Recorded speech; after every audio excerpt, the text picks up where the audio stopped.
हुबली से बड़ी खबर सामने आ रही है। केंद्रीय मंत्री प्रहलाद जोशी ने कर्नाटक के पूर्व मुख्यमंत्री सिद्धारमैया और राज्य सरकार पर तीखी टिप्पणी की है। उन्होंने कहा कि सिद्धारमैया की सोच है खाने के लिए मैं, लड़ने के लिए बड़ा भाई। प्रहलाद जोशी ने राज्य सरकार पर आरोप लगाया कि वो किसानों को गुमराह कर रही है और शासन में गंभीरता नहीं दिखा रही है। उन्होंने कहा कि राज्य में लॉ एंड ऑर्डर पूरी तरह से बिगड़ गया है और गवर्नेंस पर फोकस खत्म हो गया है। केंद्रीय मंत्री प्रहलाद जोशी ने कहा कि सिद्धारमैया ने झूठ बोला कि 70 लाख टन मक्का इंपोर्ट किया गया, जबकि इस साल 900 करोड़ रुपए का मक्का निर्यात किया गया। उन्होंने राज्य सरकार को चेतावनी देते हुए कहा कि NAPAJ इसे खरीदने के लिए तैयार है, लेकिन सरकार ने इंडेंट नहीं दिया। जोशी ने गृह लक्ष्मी के पेंडिंग पैसे, पुलिस विभाग में बड़े पैमाने पर भ्रष्टाचार और नेताओं के बीच सत्ता संघर्ष की ओर भी इशारा किया।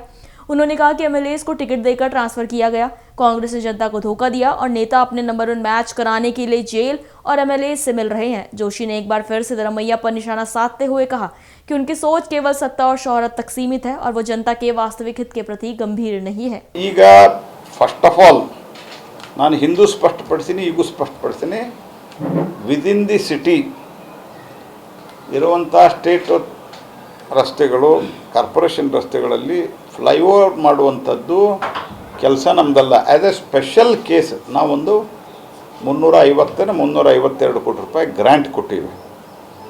This is the first time in the history of any city absolutely within the city ಇರುವಂಥದ್ದು. ಭಾರತ ಸರ್ಕಾರ ಅತ್ಯಂತ ವಿಶೇಷ ಪ್ರಕರಣ ಅಂತ ಪರಿಗಣಿಸಿ ಗಡ್ಕರಿಯವರು ಪ್ರಧಾನಮಂತ್ರಿಗಳ ಅನುಮತಿ ತೆಗೆದುಕೊಂಡು ಇದಕ್ಕೆ ದುಡ್ಡು ಕೊಟ್ಟರು. Implementation with the state government ಭಾಳಷ್ಟು ಸರ್ತೆ ಎಲ್ಲದಕ್ಕೂ ಅದು ಹಿಂದೆ ಸರ್ಕಾರ ಇದ್ದಾಗಿರ್ಬೋದು, ಈಗ ಸರ್ಕಾರ ಇದ್ದಾಗೂ ಇರ್ಬೋದು. Implementation in the state government. ಈಗ national highway PWD department of the state government they are implementing. First ಇದನ್ನು ನಾವು ಈ ಬೇಸಿಕ್ ಸಂಗತಿಯನ್ನು ನಾವು ದಯಮಾಡಿ ಅರ್ಥ ಮಾಡ್ಕೋಬೇಕು. ದುಡ್ಡು ನಾವು ಕೊಟ್ಟಿವಿ, ದುಡ್ಡು ರಾಜ್ಯ ಸರ್ಕಾರದ ಕೈಯಲ್ಲಿ ದುಡ್ಡು ಕೊಟ್ಟಿದ್ದೀವಿ, ನಂಬರ್ 1. ನಂಬರ್ 2, ಈಗ ಅಲ್ಲಿ ನಾನು ಕಮಿಷನರ್ಗೂ ಕರೆದು ಮಾತಾಡಿದ್ದೇನೆ. ಅಲ್ಲಿ ಫಸ್ಟು ಕೆಲವೆಲ್ಲ ಕಾರ್ಪೊರೇಷನದ ಲ್ಯಾಂಡು ನಾವು ಹೇಳಿದ್ವಿ, ನೀವು ಪರ್ಮಿಷನ್ ಕೊಟ್ಬಿಟ್ರಿ ಅವ್ರು ಕೆಲಸ ಶುರು ಮಾಡಲಿ ಅಂತ. ಕೇಂದ್ರ ದುಡ್ಡು ಕೊಟ್ಟಿದೆ, ರಾಜ್ಯ ಸರ್ಕಾರ ಇಂಪ್ಲಿಮೆಂಟ್ ಮಾಡಬೇಕು, ರಾಜ್ಯ ಸರ್ಕಾರದ್ದೇ ಪ್ರಾಜೆಕ್ಟು ಅವ್ರು ಇಂಪ್ಲಿಮೆಂಟ್ ಮಾಡಬೇಕು. ಆದರೂ ಸಹಿತ ಜನಕ್ಕೆ ತೊಂದರೆ ಆಗಬಾರ್ದು. ನಾವು ಬಾರಿ ಇಂಟರ್ವ್ಯೂನ್ ಆಗಿದ್ದು ನೀವು ನೋಡಿದ್ದೀರಿ. ಲ್ಯಾಂಡ್ ನೀವು ರಾಜ್ಯ ಸರ್ಕಾರದ್ದು ಮತ್ತು ಕಾರ್ಪೊರೇಷನ್ ಲ್ಯಾಂಡ್ ಎಲ್ಲಿದೆ ಅಲ್ಲಿ ನೀವು ಪರ್ಮಿಷನ್ ಕೊಡ್ರಿ. ಆ್ಯಕ್ಚುಲಿ ಕೆಲಸ ನಿಮ್ಮದು, ನಾವು ಮಾಡ್ತಾಯಿದ್ದೀವಿ, ಆದರೂ ಕಾಂಪನ್ಸೇಷನ್ ಕೊಡ್ಬೇಕಂದ್ರೆ ಅದಕ್ಕೂ ಒಪ್ಸಿದ್ದು ನಾನು ಭಾರತ ಸರ್ಕಾರವನ್ನು. ಈಗ ಅಲ್ಲೊಂದು ಪೊಲೀಸ್ ಸ್ಟೇಷನ್ ಅದ. ನಾನು ಎಲ್ಲರಿಗೂ ಮಾತಾಡಿದ್ದೀನಿ, ಎಲ್ಲ ಹಂತದಾಗೂ ಆ ಪೊಲೀಸ್ ಸ್ಟೇಷನ್ ಶಿಫ್ಟ್ ಮಾಡಿ ಕಳೆದ 5-6 ತಿಂಗಳಿಂದ ನಡೆದ ಪೊಲೀಸ್ ಸ್ಟೇಷನ್ ಶಿಫ್ಟ್ ಮಾಡ್ತೀವಿ, ಇವತ್ತು ಮಾಡ್ತೀವಿ, ನಾಳೆ ಮಾಡ್ತೀವಿ, ನಾಳೆ ಮಾಡ್ತೀವಿ, ನಾಡ್ದು ಮಾಡ್ತೀವಿ. ನಾವು ಆ ಕಾಂಟ್ರಾಕ್ಟರ್ಗೆ ಕರೆದು ಕೇಳಿದ್ರೆ ಆ ಕಾಂಟ್ರಾಕ್ಟರ್ ಹೇಳ್ತಾನೆ, ನನಗೆ ಅದು ಒಂದು ಬಿಡಿಸ್ಕೊಟ್ಬಿಟ್ರಿ, ನಾನು ಫುಲ್ ಒಂದೇ ಇದರಲ್ಲಿ ಮುಗಿಸ್ತೀನಿ, ಯಾಕಂದರೆ ನಮ್ಮದು ಆಲ್ಮೋಸ್ಟ್ ಎಲ್ಲ ಕಡೆ ಬಾಕಿ ಕಡೆ ಪಿಲ್ಲರ್ ಹಾಕೋ ಕೆಲಸ ಮುಗಿದಿದೆ ಅಂತ. ನಾನು ಪೊಲೀಸ್ ಕಮಿಷನರ್ಗೂ ಹೇಳಿದ್ದೀನಿ, ಆನಂತರ DC ಗೂ ಹೇಳಿದ್ದೀನಿ, ಒಂದು ಸರ್ತಿ ಸಂತೋಷ್ ಲಾಡ್ ಅವ್ರಿಗೂ ಹೇಳಿದ್ದೀನಿ ಶಿಫ್ಟ್ ಮಾಡಿಸ್ರಿ ಅಂತ.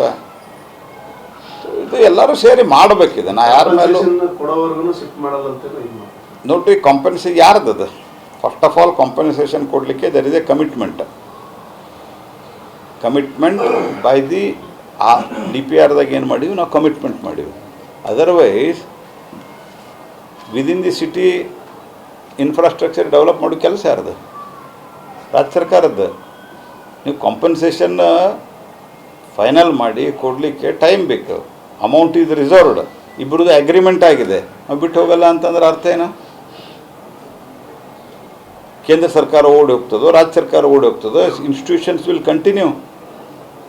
ಹಂಗೆ ಹೇಳಿದಾರ ಇಲ್ಲ ನನಗೆ ಗೊತ್ತಿಲ್ಲ, ನೀವು ಹೇಳಿದ್ದೀರ ಆಧಾರದ ಮೇಲೆ ನಾವು ಉತ್ತರ ಹೇಳ್ತಾ ಇದ್ದೇನೆ. ಇದು if that is the case, it is a shameless, very shameful thing ಇದು.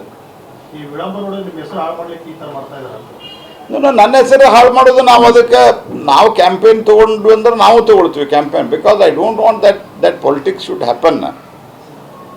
ನನಗೆ ಇದರೊಳಗೆ ರಾಜಕಾರಣ ಮಾಡೋದು ಇಲ್ಲ, ಯಾಕಂದರೆ ಜನಕ್ಕೆ ಅಲ್ಟಿಮೇಟ್ಲಿ ಅನುಕೂಲತೆ ಆಗಬೇಕು, ಅದಕ್ಕಾಗಿ ನಾವು ದುಡ್ಡು ಕೊಡಿಸಿದ್ದೀವಿ. ಬಟ್ ದುಡ್ಡು ಇಂಪ್ಲಿಮೆಂಟ್ ಮಾಡೋರು ರಾಜ್ಯ ಸರ್ಕಾರದವರು.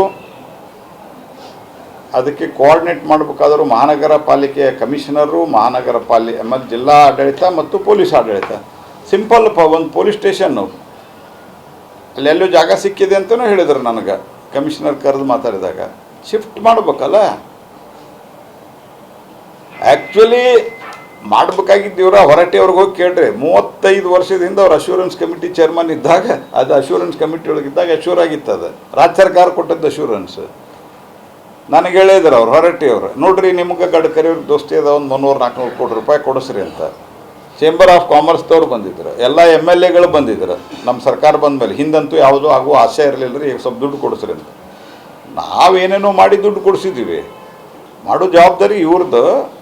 ಆ ರೀತಿ ಹೆಸರು ಕೆಡಿಸೋದು ಮಾಡಿದ್ರೆ ಭಾಳಷ್ಟು ಆಪ್ಷನ್. ಯಾಕಂದ್ರೆ IT ಪಾರ್ಕಲ್ಲಿ ಪೊಲೀಸ್ ಸ್ಟೇಷನ್ IT ಪಾರ್ಕ್ ಜಾಗ ಕೇಳಿದ್ರು. IT ಪಾರ್ಕ್ ಅಂಡರ್ ಸ್ಟೇಟ್ ಗೌರ್ಮೆಂಟೇ, ಪೊಲೀಸ್ ಸ್ಟೇಷನ್ ಪೊಲೀಸ್ ಇರೋದು ಸ್ಟೇಟ್ ಗೌರ್ಮೆಂಟ್ ಅಂಡಾರೆ.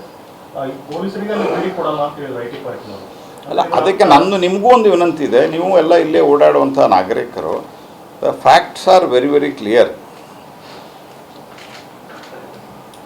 ಇಲ್ಲಿ ಬಸ್ ಸ್ಟ್ಯಾಂಡ್, ಹಳೆ ಬಸ್ ಸ್ಟ್ಯಾಂಡ್ ಮುಂದಿರುವಂಥ ಜಾಗ, ಹೊಸೂರು ಏರ್ಪೋರ್ಟ್ಗೆ ಹೋಗುವಂಥ ಹೊಸೂರು ರಸ್ತೆ ಇರ್ಬೋದು, ಅಲ್ಲಿಂದ ಮುಂದೆ ಧಾರವಾಡ ರಸ್ತೆ ಇರ್ಬೋದು, ಅಲ್ಲಿಂದ ದೇಸಾಯಿ ಸರ್ಕಲ್ ತನಕ ಬರೋದಿರ್ಬೋದು, ಅಂಬೇಡ್ಕರ್ ಸ್ಟ್ಯಾಚ್ಯೂನು ಅದಕ್ಕಿಂತ ಸ್ವಲ್ಪ ಮೊದಲು ಬರುವಂಥ ರಸ್ತೆ ಫ್ಲೈಓವರ್ ಇರ್ಬೋದು. ಇವು ಯಾವುದು ಕೇಂದ್ರ ಸರ್ಕಾರದ ರಸ್ತೆ ಅಲ್ಲಿವ. ಬೈಪಾಸ್ ಆದ ನಂತರ they are not at all, they do not belong to us. But ನಾವು ದುಡ್ಡು ಕೊಟ್ಟಿದ್ದೀವಿ, ಇಂಪ್ಲಿಮೆಂಟ್ ನೀವು ಮಾಡಬೇಕಾಗಿದ್ದು ನಿಮ್ಮ ಕೆಲಸ ಇದು. ನಾನು ಅದಕ್ಕೆ ಪೊಲಿಟಿಕಲ್ ಆರೋಪಗಳನ್ನು ನಾನು ಕಾಂಗ್ರೆಸ್ ಪಾರ್ಟಿಯವ್ರು ಹಿಂಗೆ ಮಾಡ್ಯಾರ ಇದು ಯಾವುದು ನಾನು ಹೇಳ್ತಲ್ಲ. ನಾನು ಅಪೀಲ್ ಮಾಡ್ತಾ ಇದ್ದೀನಿ ಅಧಿಕಾರಿಗಳಿಗೆ ಮತ್ತು ರಾಜ್ಯ ಸರ್ಕಾರಕ್ಕೆ, ಇದು ಬಗೆಹರಿಸ್ರಿ. ಜನಕ್ಕೆ ತೊಂದರೆ ಆಗ್ತದೆ. ಡೆವಲಪ್ಮೆಂಟದಲ್ಲಿ ನಾವೆಲ್ಲ ಸೇರಿ ಕೆಲಸ ಮಾಡಬೇಕು ಅನ್ನೋ ಕಾರಣಕ್ಕೆ ನಾನು ಅವರಿಗೆ ಅಪೀಲ್ ಮಾಡ್ತಾ ಇದ್ದೀನಿ. ಇಲ್ಲ ನಾನು ಆರೋಪ ಮಾಡ್ಬೋದಾಯ್ತು ಇವ್ರು ಮುದ್ದಾಮ. ನಾನು ಅವ್ರು ಕೇಳಿದ ಮೇಲೂ ನಾನು ಅದಕ್ಕೆ ಐ ಆಮ್ ನಾಟ್ ಅಲ್ಲೇ making any allegation against anybody. ನಾನು ಸಂತೋಷ್ ಲಾಡ್ ಅವ್ರಿಗೂ ಪರ್ಸ್ನಲಿ ಮಾತಾಡ್ತೇನೆ, ಇದನ್ನು ಇಂಪ್ಲಿಮೆಂಟ್ ಮಾಡಿ ಸರಿ ಮುಗಿಸ್ರಿ ಅಂತ. ಅದು ಒಂದು ಆಗಿಬಿಟ್ರೆ ಬಹುತೇಕ ಇನ್ನೊಂದು 6-8 ತಿಂಗಳದಾಗ ಅದು ಮುಗೀತದೆ. ಅದು ಇದನ್ನು ನೀವು, ನಂದು ವಿನಂತಿ, ನೀವು ಸ್ವಲ್ಪ ಹೈಲೈಟ್ ಮಾಡಿರಿ. ಅದು ಕೇಂದ್ರ ಸರ್ಕಾರ ದುಡ್ಡು ಕೊಟ್ಟಿದೆ, ದುಡ್ಡು ಇದೆ, ಅವ್ರು ಕಾಂಪನ್ಸೇಷನ್ ಕೊಡಲಿಕ್ಕೆ ದೇರ್ ಆರ್ ಪ್ರೊಸೀಜರ್ ನಾವು ಮಾಡಿದ್ದಲ್ಲ, ಸ್ಟೇಟಿದ್ದ ಅದು ಪ್ರೊಸೀಜರ್. ಯಾವಾಗಲೂ ಲ್ಯಾಂಡ್ ಎಕ್ವಿಸಿಷನ್ ಕಾನೂನು ಕೇಂದ್ರ ಸರ್ಕಾರದ್ದು ಇರ್ತಾವೆ, ರಾಜ್ಯ ಸರ್ಕಾರ ಇರ್ತಾವೆ. ಆ ಕಾನೂನು ಪ್ರಕಾರ, ಯಾವ ಕಾನೂನು ಪ್ರಕಾರ ಅಕ್ವಿಷನ್ ಮಾಡ್ಕೋಬೇಕು, ಅಕ್ವಿಷನ್ ಮಾಡಿದ ನಂತರ ದುಡ್ಡು ಕೊಡಲಿಕ್ಕೆ ಆ್ಯಕ್ಚುಲಿ ನಾವು ಅದನ್ನು ಕಾಂಪನ್ಸೇಷನ್ ಕೊಡೋ ಅಗತ್ಯ ಇಲ್ಲ. ಯಾಕಂದ್ರೆ ಫಾರ್ ದಿ ಸ್ಟೇಟ್ ನಾವು ಮಾಡ್ತಾ ಇದ್ದೀವಿ, for the Hubli Dharwad city ನಾವು ಮಾಡ್ತಾ ಇದ್ದೀವಿ, ಕೊಡೋ ಅವಶ್ಯಕತೆ ಇರಲಿಲ್ಲ. ಆದರೂ ಡಿಲೇ ಆಗಿ ಪ್ರಾಜೆಕ್ಟ್ ತೊಂದರೆ ಆಗಬಾರ್ದು, ಒನ್ಸ್ ಫಾರ್ ಆಲ್ ಮುಗಿಸ್ಬಿಡೋಣ, ರಾಜ್ಯ ಸರ್ಕಾರ ಕೊಡೋದಿಲ್ಲ ಅನ್ನೋ ಕಾರಣಕ್ಕೆ ನಾವು ಒಪ್ಕೊಂಡಿವಿ. ಅದನ್ನು ಫಸ್ಟ್ ಒಪ್ಕೊಂಡಿರಲಿಲ್ಲ. ಹಿಂದೆ ಬೊಮ್ಮಾಯಿ ಸರ್ಕಾರ ಇದ್ದಾಗ ನಾವು ಲ್ಯಾಂಡ್ ಅವೈಲೇಬಲ್ ಮಾಡಿಕೊಡ್ತೀವಿ ಅಂತ ಹೇಳಿದರು. ಸಬ್ಸಿಕ್ವೆಂಟ್ಲಿ ರಾಜ್ಯ ಸರ್ಕಾರದಿಂದ ಡಿಲೇ ಆಗ್ತದೆ ಅಂತ ಅಧಿಕಾರಿಗಳು ಹೇಳಿದರು. ಅವ್ರೇನು ಕೊಡಲ್ಲ ಅಂತ ಹೇಳಿದ್ದಾರೆ. ಈ ರೀತಿ ಆರೋಪನೂ ನಾವು ಮಾಡ್ತಾ ಇಲ್ಲ. ಆ್ಯಟ್ ಪ್ರೆಸೆಂಟ್ ನಾ ಯಾವುದೇ ಅಲಿಗೇಷನ್ ಇದರಲ್ಲಿ ಇಲ್ಲ. ಆಮೇಲಿಂದ ನಾನು ಅದಕ್ಕೊಂದು 50 ಎಕ್ಸ್ಟ್ರಾ ಕೋಟಿ ನಾನು 50-60 ಕೋಟಿ ರೂಪಾಯಿ ಎಕ್ಸ್ಟ್ರಾ ಕೊಡ್ಲಿಕ್ಕೆ ಹೇಳಿದ್ದೇನೆ. ಅದಕ್ಕೂ ಒಪ್ಪಿಗೆ ಆಗಿದೆ. They should do it. Process ಮಾಡಿ ಕಂಪ್ಲೀಟ್ ಮಾಡಿ ದುಡ್ಡು ತೊಗೋರಿ. ನೀವು ಯಾರು ಬೇಡ ಅಂತಾರೆ ನಿಮಗೆ?